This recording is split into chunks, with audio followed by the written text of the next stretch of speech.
लेकिन अच्छा सर, ये 2020 में सेंसेक्स निफ्टी ने तो डाउ को पछाड़ दिया। डाउ बढ़ा 7% के आसपास और सेंसेक्स निफ्टी बढ़े करीबन करीबन 15%। ठीक है, तो वहां पे तो हम डबल हो गए। लेकिन नेस्डेक ने हमको बुरी तरह से पछाड़ दिया। नेस्डेक हमारे से 3 गुना बढ़ा है, यानी कि लगभग जी। 43-44% नेस्डेक बढ़ गया। तो अब इस साल क्या बढ़ेगा सर? उस हिसाब से क्या इस साल अमेरिका में तेजी पुराने स्टॉक्स में डाउ वाले शेयरों में ज्यादा होनी चाहिए, या नेस्डेक ही ज्यादा तेजी करता रहेगा और उसके हिसाब से आईटी शेयर ज्यादा चलेंगे? क्या होगा सर? ये बहुत ही एक इम्पॉर्टेंट क्वेश्चन है अनिल जी। अगर 2008 में देखें तो नैस्डैक ने -42 रिटर्न दिया था, और इस बारी +44, 45, +45 ले लीजिए। तो ये इस बारी बहुत चौंकाने वाली ट्रेड रही नैस्डैक की। और ये कुछ नई इकोनॉमी के शेयर्स और अमेजॉन, गूगल, फेसबुक और एप्पल, माइक्रोसॉफ्ट, ये जो पुरानी कंपनियां थी बट जो बहुत रेलिवेंट हो गई इस नए माहौल में, इनके कारण हमने इस तरह का देखा। ये जारी रहेगा, ऐसा नहीं है कि ये ट्रेड खत्म होने वाली है, क्योंकि इनकी जो ग्रोथ है अनिल जी, वो बहुत लंबे अरसे तक है। बट ये है कि अब वैल्यूएशन वाइज काफी नैस्डैक भी काफी हाई वैल्यूएशन पे आ गया है। बट हमें गिरावट नहीं दिखती। गिरावट के तौर पे हम सब देखने वालों को बताना चाहेंगे, अमेरिकी मार्केट में पिछले 100 सालों में 5% की गिरावट हर साल होती है, तो वो तो आएगी। 10% की गिरावट हर 1.5 साल में एक बारी आ जाती है, वो भी आएगी। 20% की गिरावट आती है 4 सालों में एक बारी, वो तो अभी पिछले साल हो गया। 30% की गिरावट आती है हर 10 साल में, वो भी पिछले साल हो गया। और 40% या उससे ज्यादा की गिरावट 20 साल में एक बारी आती है। अब हमने 12 सालों में, 2008 में और 2020 में, दोनों में हमने 30% से ज्यादा की गिरावट देख ली। 40% डाउन नहीं देखा हमने। तो यही हम कहेंगे कि अब लग रहा है 2-3 साल इस मार्केट को मोहलत मिल गई है। और इसके पीछे सेंट्रल बैंक्स भी हैं, जो हम बातचीत करेंगे। बट ओवरऑल आप यही देखिए अनिल जी, दो ट्रेड्स खेलनी है। एक तो है जो बेनिफिशियरीज हैं इस लॉकडाउन इकोनॉमी के, वो जो नया टेक्नोलॉजी हुआ, वर्क फ्रॉम होम हुआ सारा। और फिर रिकवरी ट्रेड, ये टाइम है थोड़े रिकवरी ट्रेड के भी स्टॉक्स खरीद के रहने का। जो दिग्गज एनालिस्ट है, एक मैं पढ़ रहा था उनका वक्तव्य, उन्होंने कहा मैंने समर का अपना वेकेशन ऑलरेडी बुक कर लिया है, क्योंकि 5-6 महीने बाद जब वैक्सीन काफी हद तक डीप हो जाएगी पेनिट्रेशन, तब सब लोग एकदम से वेकेशन पे निकल पड़ेंगे, और ये एविएशन, होटल, ये सब स्टॉक्स भागेंगे। और मैंने अभी अपना इसलिए समर वेकेशन बुक कर लिया है और इस तरह के स्टॉक खरीदने शुरू कर लिए। तो रिकवरी ट्रेड भी खरीदना है, बट लॉकडाउन ट्रेड जो था और न्यू इकोनॉमी ट्रेड, वो जारी रहेगा। कुछ चीजें तो हमेशा के लिए बदल गई हैं, उसमें न्यू इकोनॉमी में आपको जरूर पार्टिसिपेट करना है। अभी आप जैसे पहले जोमेटो का बता रहे थे अनिल जी, कल रात को जो वो कह रहे थे कि 1-1 लाख ऑर्डर उनके आ रहे थे, तो इस तरह की कंपनियां आएंगी। आईपीओज तैयार हैं, और ये न्यू इकोनॉमी में हमें जरूर पार्टिसिपेट करना है। ओके, तो ये है आपके लिए राय इस वक्त पूरी तरह से आती हुई, जो कुछ भी एक्शन बनता हुआ दिख रहा है अब वहां पर अमेरिकी बाजार में। अब एक बड़ा सवाल सर जो है वो ये है कि जो बाइडेन साहब आने के बाद ऐसा क्या खास करेंगे जिसकी वजह से बाजार बढ़े? क्योंकि पहले लोगों को डर यही था चुनाव के पहले कि ये टैक्स भी बढ़ाने वाले हैं, ये चीन के साथ दोस्ती भी करेंगे। अब ऐसा क्या करेंगे जिसकी वजह से बाजार गिरे ना और बाजार चढ़े? चढ़ेंगे अनिल जी, क्योंकि सबसे बड़ी चीज जो उन्होंने की है, जैनेट येलेन को अपना वित्त मंत्री घोषित किया, ट्रेजरी सेक्रेटरी। जैनेट येलेन जो हाँ। क्लिंटन के टाइम भी रह चुकी हैं एक इकोनॉमिक सचिव, और जो फेड की चेयरमैन भी थी। अब ये है कि जैसे नरसिम्हा राव जी ने मनमोहन सिंह को फाइनेंस मिनिस्टर बना दिया था, वैसा एक करतब किया है जो बाइडेन ने। दूसरी अहम बात है कि उनके कैबिनेट में सब कॉरपोरेट तरह के लोग ही आ रहे हैं। जो राइट ऑफ सेंटर आप कह सके, वैसे लोग उन्होंने सब निर्वाचित किए हैं। जो प्रोग्रेसिव या कम्युनिस्ट हैं डेमोक्रेटिक पार्टी के, उनको इतनी अभी तक हमने नहीं देखा कि उनको इतनी इंपॉर्टेंस दी जाए अपॉइंटमेंट्स में। तो जो उनका कैबिनेट आ रहा है वो बहुत मॉडरेट कैबिनेट है, बहुत प्रैग्मेटिक है। वो आगे देख के ऐसे लेंगे। और तीसरी बात है, जो पावल बैठे हैं फेड के अंदर, उनके आरबीआई के अंदर फेडरल रिजर्व के जो चेयरमैन हैं, वो बहुत ही एक डविश स्टांस रखते हैं।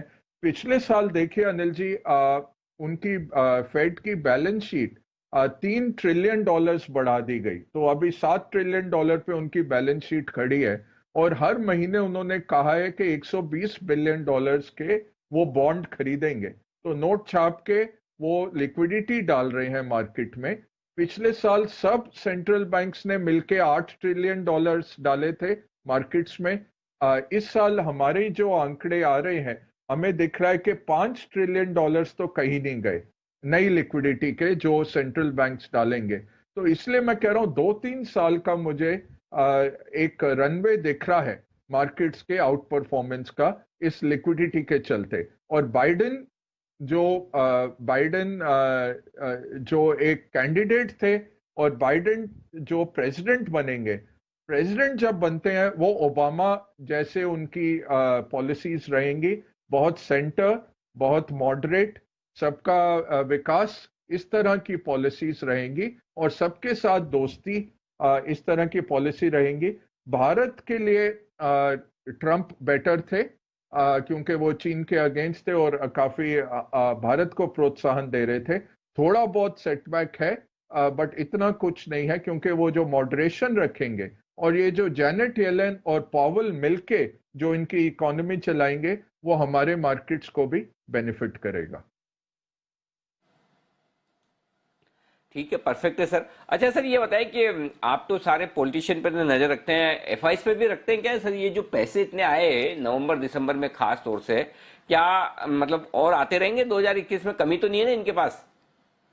अनिल जी, अब देखिए, जब हम म्यूचुअल फंड चलाते थे और देखते थे, तो $1 ट्रिलियन का हाँ। जब एएमसी बन गया, वो ब्लैक रॉक बना था, तो बहुत बड़ा चीज हमें लगा कि $1 ट्रिलियन की कंपनी हो गई।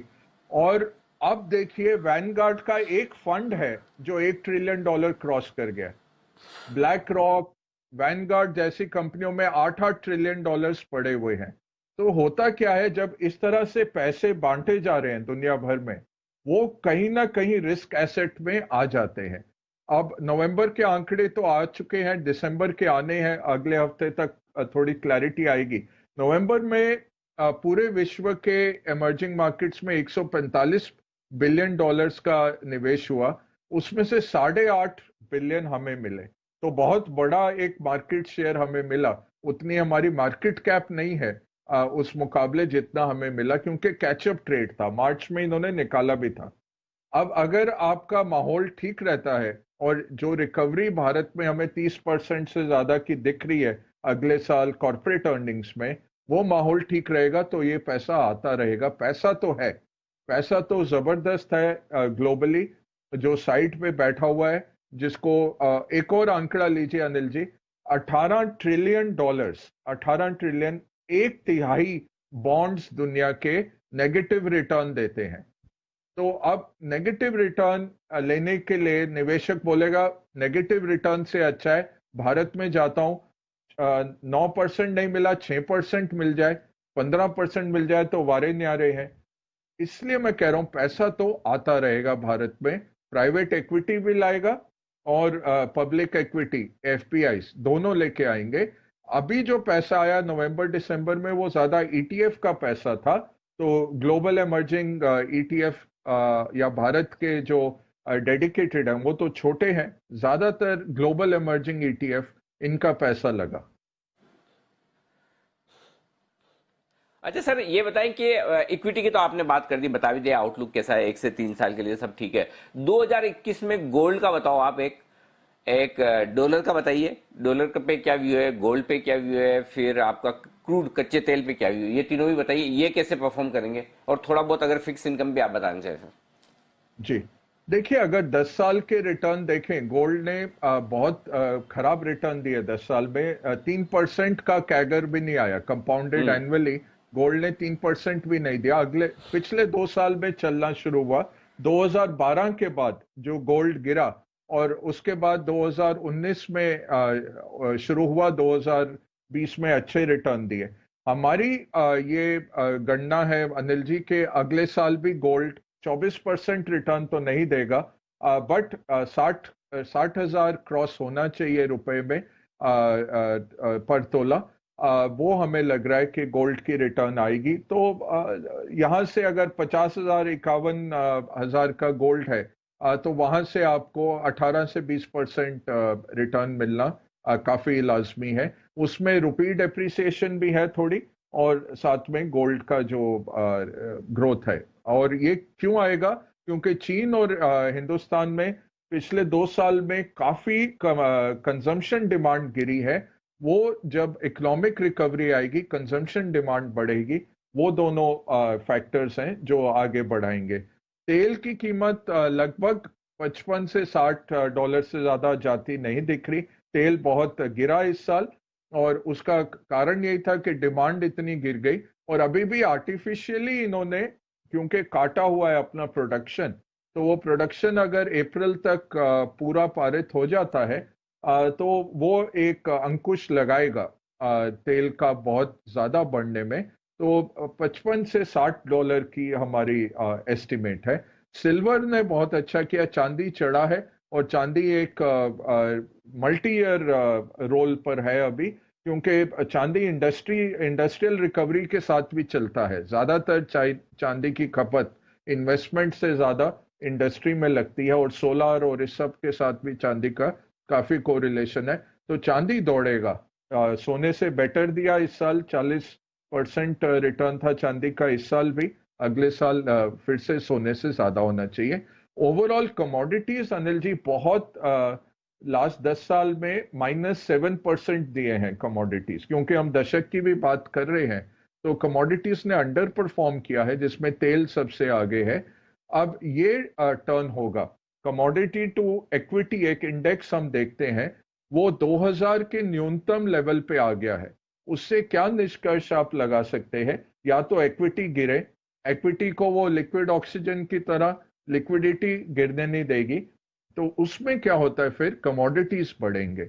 और वो हमने देखा है, मेटल की जो रैली आई मार्च के बाद, वो एक उसको दिखा रही थी। तो कमोडिटीज बढ़ेंगे, तेल बढ़ नहीं सकता है, तो वो कहाँ जाएगा? वो जाएगा मेटल्स में और प्रेशियस मेटल्स में। वॉरेन बफेट ने भी इस साल गोल्ड माइनर एक खरीदा, $400 मिलियन डाले, क्योंकि उनकी फिक्स कॉस्ट के बाद जब एक एक डॉलर गोल्ड की कीमत बढ़ती है, तो उनको 100 मिलियन प्रॉफिट बढ़ रहा था उस कंपनी को। इस तरह का एक बहुत ही एक जो हम कहते हैं स्वीट स्पॉट आ गया था गोल्ड माइनर्स में। और वॉरेन बफेट ने भी गोल्ड में पैसे लगाए। तो कहूंगा 5 से 10% पोर्टफोलियो गोल्ड में आप जारी रखिए। ओके, 5 से 10% गोल्ड में रखिए। बढ़िया है सर। अच्छा सर, एक चीज और बताइए कि हर हर शो में आप कुछ ना कुछ है ना एक ज्ञान की बात करते हैं, जो आप कहीं न कहीं किसी न किसी बुक से पढ़कर आते हैं, बताते हैं। तो इस बार क्या कोट, क्या इंटरेस्टिंग चीज है जो दर्शकों को ध्यान में रखनी चाहिए, सीखना चाहिए 2021 के लिए? अनिल जी, ये मैं कहूंगा कि मैक्रो वाइज चीजें ठीक है, बट ये भी हो सकता है कि इंडेक्स ज्यादा आपको रिटर्न ना दे। तो ये स्टॉक स्पेसिफिक ये साल रहेगा, बट रिकवरी का साल है। तो जो आप ये जो डिफरेंस इन पोर्टफोलियो करना पड़ेगा इस साल। ये मार्केट आपको इडियट भी दिखाता है, जीनियस भी दिखाता है। अगर आप मार्च में निवेशित थे, तो आपका जब पोर्टफोलियो 30-40% गिरा, तो हमें लगा कि यार बेवकूफी कर दी, निकल जाना था। बट जो भी मार्च एंड में या अप्रैल में मार्केट में फिर से निवेशित रहे, या जिन्होंने बाय एंड होल्ड रखी, वो सब जीनियस आज हो गए। 16% तो मिनिमम मार्केट ने दिया।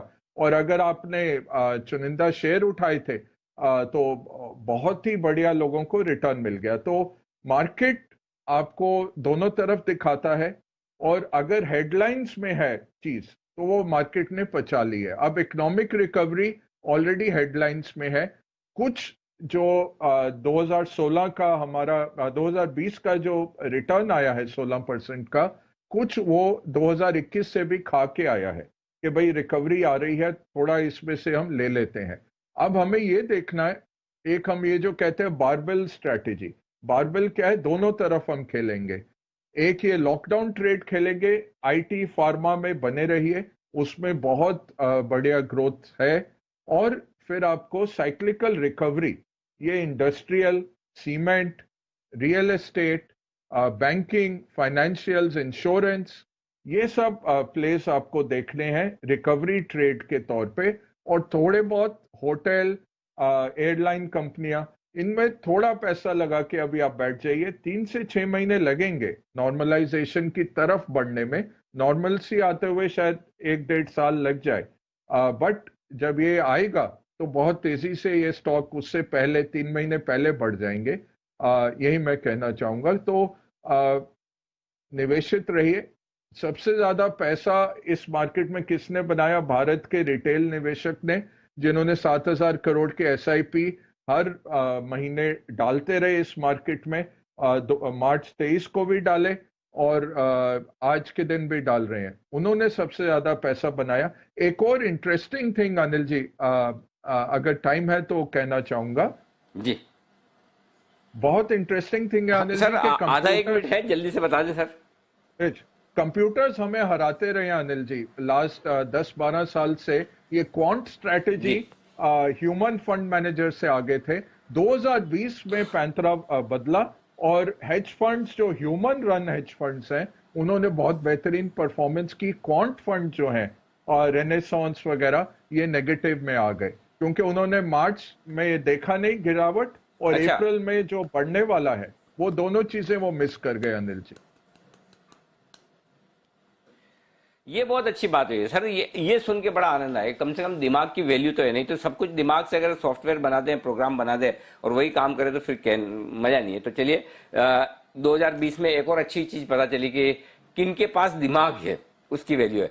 और ग्लोबल मार्केट्स के मामले में तो बग्गा साहब के दिमाग का कोई मुकाबला कर नहीं सकता। जो याददाश्त, जो आंकड़े, जो प्रोसेस, जो डेटा, जो शहरों के नाम, जो पार्टियों के नाम, उनके लीडर के नाम, ओहो हो क्या क्या नहीं आपको पता है। तो आपके दिमाग का मुकाबला तो मशीनों के लिए भी करना मुश्किल काम है। बग्गा साहब बहुत बहुत शुक्रिया हमारे लिए वक्त निकालने के लिए और ग्लोबल मार्केट्स का 2021 का आउटलुक देने के लिए।